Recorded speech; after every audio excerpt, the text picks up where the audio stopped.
Estrukturang panlipunan, kahulugan, katangian at kahalagahan. Ang kabihasnan ay tumutukoy sa isang yugto ng kalagayang kaunlaran na nalinang ng isang pangkat ng taong naninirahan sa isang lugar. Sa Asya, umusbong ang Mesopotamia, Indus, at Siang. Sa Africa, tanyag ang Egypt. Sa Europa, namayani ang Minoan at Mycenaean. Sa Amerika, nagsimula ang Olmec, sumunod ang Maya, Aztec, at Inca. Sa Oceania, kilala ang Polynesia, Melanesia, at Micronesia. Balikan natin ito sa aral ng nakaraan, sandigan ng kinabukasan. Sa kabihasnan ba'y bihasa ka na? Tukuyin ang tamang sagot. Lupain sa pagitan ng dalawang ilog. Mesopotamia. Rehiyon ng kabihasnang Maya. Yucatan Peninsula. Ito ay nangangahulugang maraming isla. Polynesia. Panahong bumagsak ang kabihasnang Mycenaean at bumaba ang antas ng pamumuhay sa Greece. Greek Dark Ages. Sinaunang sistema ng pagsulat ng mga Egyptian. Hieroglyphics.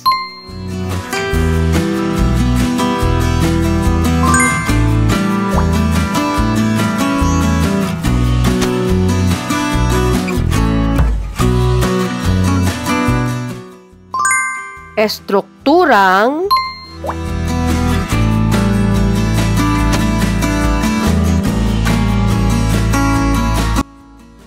panlipunan. Bawat kabihasnan ay hindi lamang binubuo ng mga gusali, sining at teknolohiya. Ito ay umuunlad dahil sa mga taong may kani-kaniyang tungkulin. Tulad ng isang dula, bawat isa ay may papel. At dito nabubuo ang estrukturang panlipunan. Isang sistemang naghahati at nag-uugnay sa tao batay sa gawain, kapangyarihan at katayuan. Ang estrukturang panlipunan ay tumutugon sa organisadong kaayusan ng pag-uugnayan na humuhubog sa lipunan. Ito ang nagtatalaga ng mga batas, pamantayan, at mga inaasahang gabay sa pag-uugali ng isang individual bilang kasapi ng isang pangkat o ng lipunan. Mga katangian ng estrukturang panlipunan. Ito ay may hierarchy o antas, tulad ng pinuno hanggang sa karaniwang kasapi. May tiyak na tungkulin at gampanin. May organisadong ugnayan ng mga tao at tumutulong sa pagpapanatili ng kaayusan. Sa kasaysayan, maraming kabihasnan ang gumamit ng malinaw na estruktura upang magtulungan at makamit ang mahahalagang adhikain. Isang kamanghamanghang halimbawa nito ay matatagpuan sa Egypt, kung saan ang malinaw na paghahati ng gawain at pagkakaisa ng mamamayan ay nagbunga ng isang obra maestrang tulad ng Great Pyramid of Giza. Ang Great Pyramid of Giza na itinayo noong humigit kumulang 2560 BCE ay patunay ng kahangahangang talino, disiplina at pagkakaisa ng sinaunang kabihasnang Egyptian. Hindi lamang bilang libingan ng mga paraon, kundi bilang simbolo ng kulturang may likas na tibay at kagandahan na umaabot sa maraming henerasyon. Iba-iba, pero lahat mahalaga. Sa paggawa ng mga dakilang gusali tulad ng piramid sa sinaunang Egypt, bawat isa ay may gampanin, mula sa paraon na nag-uutos hanggang sa mga manggagawa at tagapagdala ng bato. Iba-iba man ang tungkulin, lahat ay mahalaga upang matapos ang isang obra na tatagal sa daang libong taon. Tulad sa kasalukuyan, may kanya-kanyang papel ang bawat tao sa lipunan upang ito ay umunlad. Bakit kaya may ganitong hati-hating gawain sa lipunan noon at ngayon? Paano naaapektuhan ng posisyon sa lipunan ang buhay ng isang tao? Patas ba ang ganitong sistema noon? Paano naman sa kasalukuyan? Sino sila sa lipunan? Tukuyin kung ang bawat tao ay kabilang sa mataas, gitna o mababang antas ng estruktura. Mataas. Gitna. Gitna. Mababa. Mataas. Gitna. Mataas. Gitna. Mababa. Mababa. Mapapansin na kadalasan nasa mataas na antas ang mga leader ng pamahalaan at relihiyon, at nasa ibaba naman ang mga manggagawa. Bakit kaya ganoon ang pagkakaayos ng mga tao sa lipunan?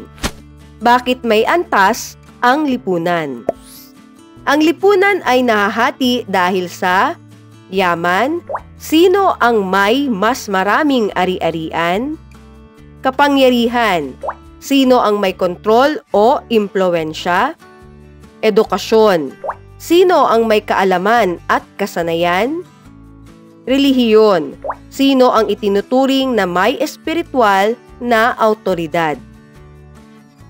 Ang antas ng estruktura ng lipunan ay ang paraan ng pag-oorganisa o pagkakahati-hati ng mga tao sa lipunan. Batay sa tungkulin, kapangyarihan, yaman o paniniwala.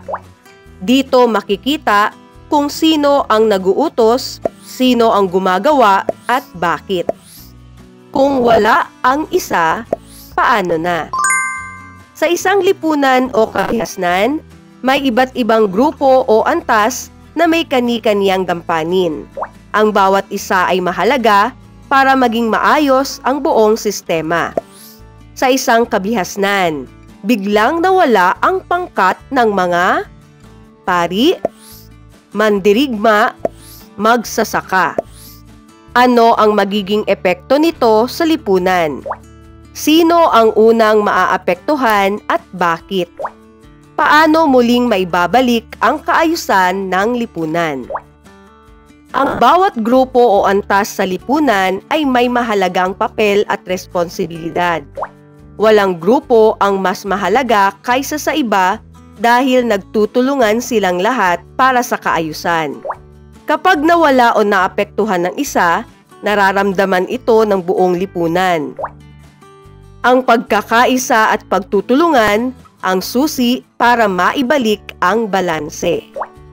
Ang estrukturang panlipunan ay kaayusan ng lipunan batay sa tungkulin, kapangyarihan at yaman.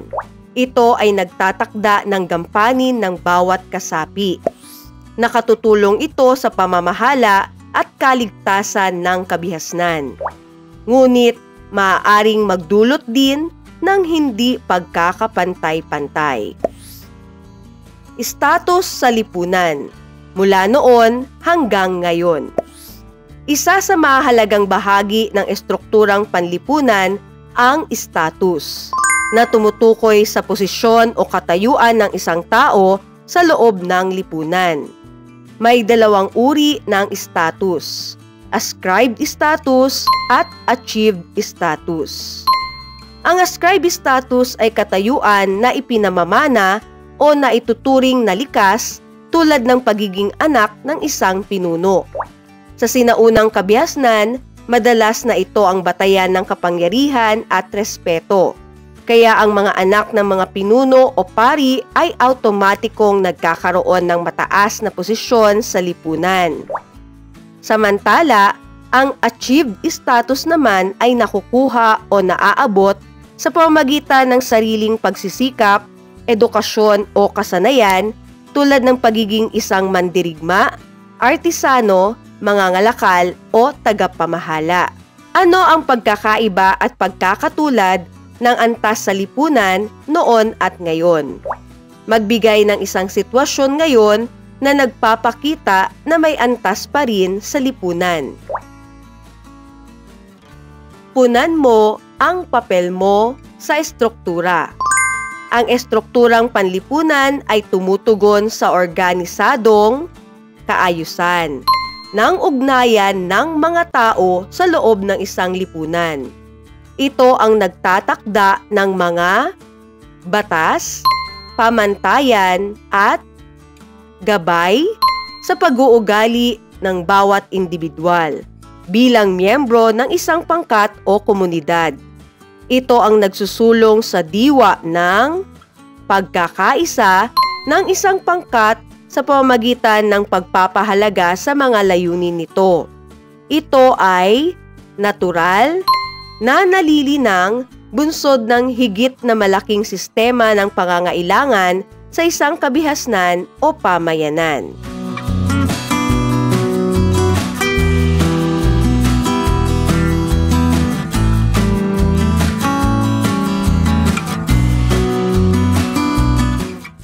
Stroke Quiz. Ayusin ang lipunan sa tamang sagot. Ano ang pangunahing kahulugan ng estrukturang panlipunan? Pagkakaayos ng mga tao sa lipunan batay sa kanilang mga tungkulin at relasyon. Bakit mahalagang maintindihan ang estrukturang panlipunan? Para mas maintindihan ang papel sa lipunan at makiisa sa pag-unlad nito. Alin sa mga sumusunod ang pinakamainam na dahilan kung bakit hinahati sa antas ang lipunan sa sinaunang kabihasnan? Upang matiyak na maayos na nagagampanan ang tungkulin at responsibilidad ng bawat kasapi. Anong pagkakatulad ng estrukturang panlipunan noon at ngayon? Parehong nagtatalaga ng tungkulin at responsibilidad sa bawat tao sa lipunan. Paano nakaaapekto ang estrukturang panlipunan sa buhay ng isang tao noon at ngayon? Nagtutulungan ng bawat isa upang maging malinaw at maayos ang tungkulin at gampanin sa lipunan. Sa bawat antas ng lipunan, may papel kang dapat gampanan. Gawing makabuluhan ang bawat tungkulin.